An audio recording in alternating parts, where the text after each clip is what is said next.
विद्यार्थियों, नमस्कार। राजकीय महाविद्यालय नीम का थाना के इस YouTube प्लेटफॉर्म पर BA सेकंड हिंदी साहित्य के विद्यार्थियों का मैं बहुत बहुत स्वागत एक बार फिर से इस क्लास में करता हूँ। प्रिय विद्यार्थियों, हम इस क्लास में रीतिकाल के एक बहुत ही विशिष्ट कवि का अध्ययन करना प्रारंभ करने वाले हैं। ये जो कवि है जिसे हमें पढ़ना है, ये अपने युग की धारा के विरुद्ध कवि है। ये कवि भारतीय जातीयता के गौरव के कवि कहे जाते हैं। इन्हें हम रीतिकाल का राष्ट्र कवि कह सकते हैं, क्योंकि इनका जो काव्य था वह अपने समकालीन काव्य धारा के विपरीत था। ये हम जानते हैं कि रीतिकाल की समस्त कवि सौंदर्य चेतना से अनुप्राणित थे। उनका प्रमुख विषय काव्य वर्णन का वह था श्रृंगार, और इस श्रृंगार के वर्णन में वो अपने आश्रयदाताओं की जो दैहिक लालसा है, जो वासनात्मक लोलुपता है, केवल उसको संतुष्ट करने में लगे रहे। जो ओरिजिनल पोएट्री है, वास्तविक काव्य है, उससे वो विमुख हो गए। और इस नौकर वाली कविता, अर्थात जो प्रोफेशनल पोएट्री है, चाकरी वाली कविता में उन्होंने अपने स्वधर्म, स्वराष्ट्र, स्वजाति आदि का भी मान सम्मान नहीं रखा।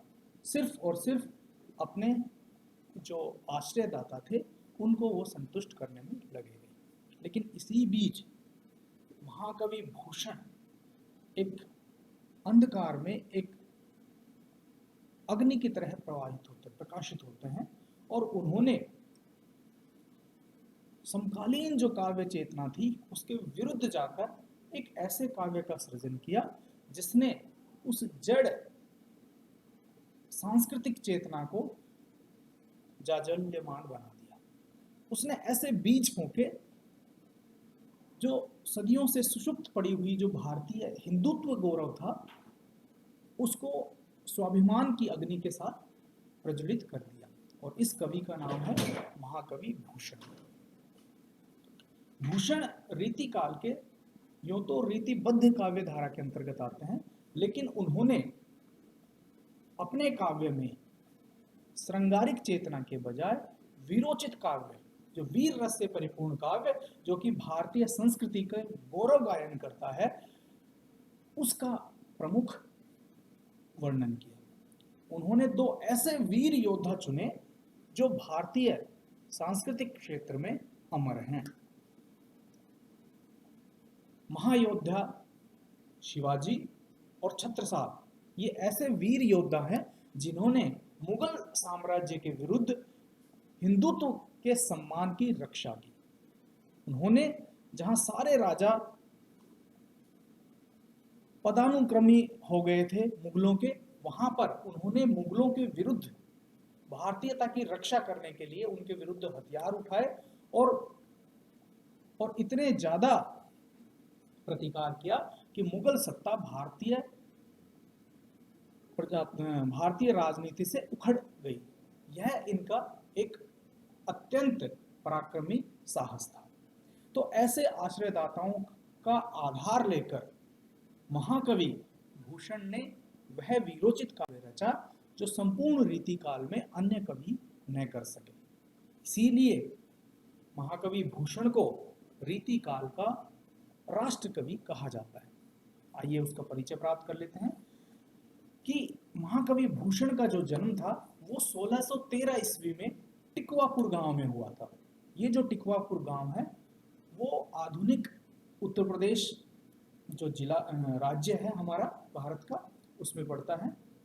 और यदि इनके पारिवारिक बैकग्राउंड की बात करें तो ये इनका जो पूरा परिवार था वो कवि कर्म से सुशोभित था, और जो चिंतामणि और मतीराम जो रीतिकाल के ही अन्य महाकवि थे उनसे ये संबंधित हैं और उनके भ्राता होते हैं।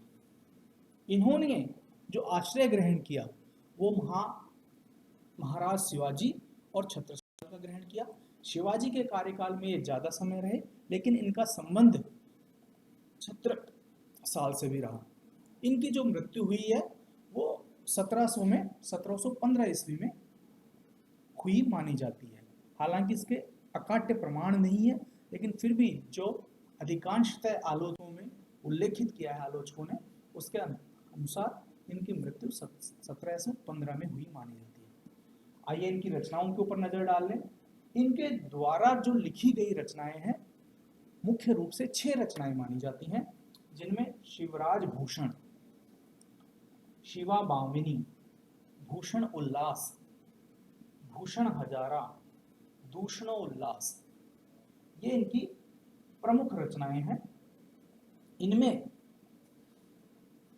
इन्होंने एक तरफ तो अपनी जो स्वाभिमान था उसको उल्लेखित किया है, राष्ट्र प्रेम की भावनाएं इन्होंने उत्कीर्ण की हैं, तथा दूसरी ओर इन्होंने अपना रीति विषयक जो ज्ञान था, चूंकि ये भी उसी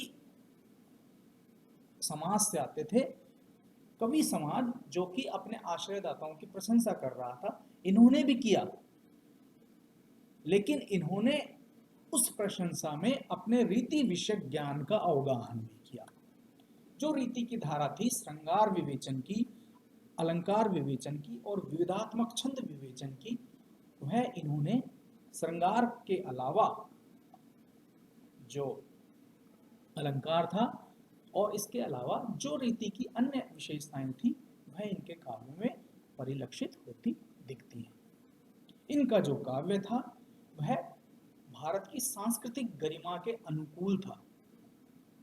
अब प्रश्न ये उठता है कि जब सभी कवि श्रृंगारिक काव्य की रचना कर रहे थे, तो भूषण ने एक नया पथ क्यों सृजित कर लिया? तो उस प्रश्न का उत्तर जानने के लिए हम थोड़ा सा गहराई से विवेचन करें तो हमें पता चलता है कि भूषण, हर कवि के सामने या हर रचनाकार के सामने अपने युग के संबंधित कुछ प्रश्न होते हैं। कोई भी कवि या कोई भी रचनाकार अपने उन जो प्रश्न उद्वेलित करते हैं उसका हल जानना चाहता है। तो भूषण के सामने भी यही संकट था। भूषण के सामने भी एक तो भारतीय जो जातीय गौरव था, हिंदुत्व का जो पतन हो रहा था, भूषण उसका विरोध करना चाहते थे। और यह भूषण का जो विरोध था वह गद्यात्मक था, समय के अनुसार था, क्योंकि तब तक भारत में मुगलों की पैठ बहुत ज्यादा हो चुकी थी और मुगल संस्कृति भारतीय संस्कृति पर हावी हो रही थी। तो किसी न किसी परिस्थिति में भूषण के सामने ये जो जातीयता या सांस्कृतिक गौरव का संकट था, भूषण अपने युग को, अपने समाज को उस संकट से उबारना चाहते थे। इसलिए उन्होंने ऐसे काव्य का सृजन किया जो कि भारतीयता के सापेक्ष खड़ा हो, भारतीयता के विरुद्ध नहीं। जहां और कवियों ने इस बात की ओर दृष्टि नहीं घुमाई, लेकिन चूंकि भूषण एक सजग राष्ट्र कवि के रूप में थे, वो अपने युग की जो संकट था उसको पहचानते थे और इसके लिए उनके आधार बने 2 महायोद्धा, जिन्होंने मुगलों के विरुद्ध हिंदुत्व की रक्षा के लिए संघर्ष किया, जिनमें शिवाजी, जो कि पूरे भारत में सबसे महान राजा के रूप में जाने जाते हैं। तो ऐसे राजा का आश्रय जब ग्रहण करते हैं भूषण, तो वो जो जोश था, वो जो उल्लास था, वह अनायास ही उनकी कविताओं में नजर आता है। चूंकि ये इतिहास पुरुष हैं और ऐतिहासिक पुष्टि भी इतिहास ग्रंथों से की जा सकती है कि शिवाजी ने मुगलों से संघर्ष लिया, और यहां तक कि मुगल साम्राज्य के पतन का कारण भी आलोचकों का एक वर्ग शिवाजी को ही मानता है। शिवाजी और औरंगजेब, इनकी जो पारस्परिक जो संघर्ष होता था वह अति कौशलता के साथ भूषण के काव्य में नजर आता है। तो भूषण ने ऐसे आश्रयदाताओं को पकड़ा जो वाकई इतिहास के रूप में भारतीय साहित्य में अमर है, जिन्होंने हिंदुत्व के सम्मान की रक्षा की, स्त्री के सम्मान की रक्षा की, अपने धर्म के सम्मान की रक्षा की। और ऐसे आश्रयदाताओं का आधार लेकर भूषण के जो काव्य का जो विराट महल खड़ा है वो इन महायोद्धाओं के पराक्रम की कथा को बयां करता है, संघर्ष की कहानी को बयान करता है।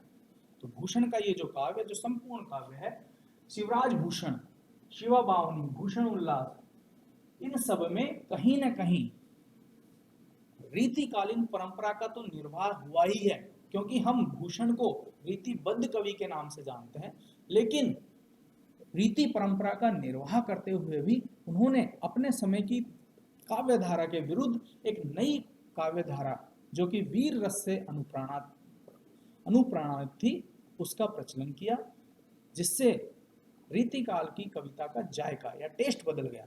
श्रृंगार पढ़ते पढ़ते, श्रृंगार सुनते सुनते जहां ऊब होने लगती है, वहीं भूषण का वीर काव्य सुनकर जब पाठक की नसें फड़कने लगती हो और हमें वह समय याद आता है कि जब औरंगजेब के विरुद्ध शिवाजी का पराक्रम देखते ही बनता था। तो भूषण का यह काव्य जातीय अभिमान की रक्षा करने वाला है, हिंदुत्व के अभिमान की रक्षा करने वाला है, इसलिए भूषण रीतिकाल में सबसे विशिष्ट कवि है, भारतीयता के कवि है। धन्यवाद।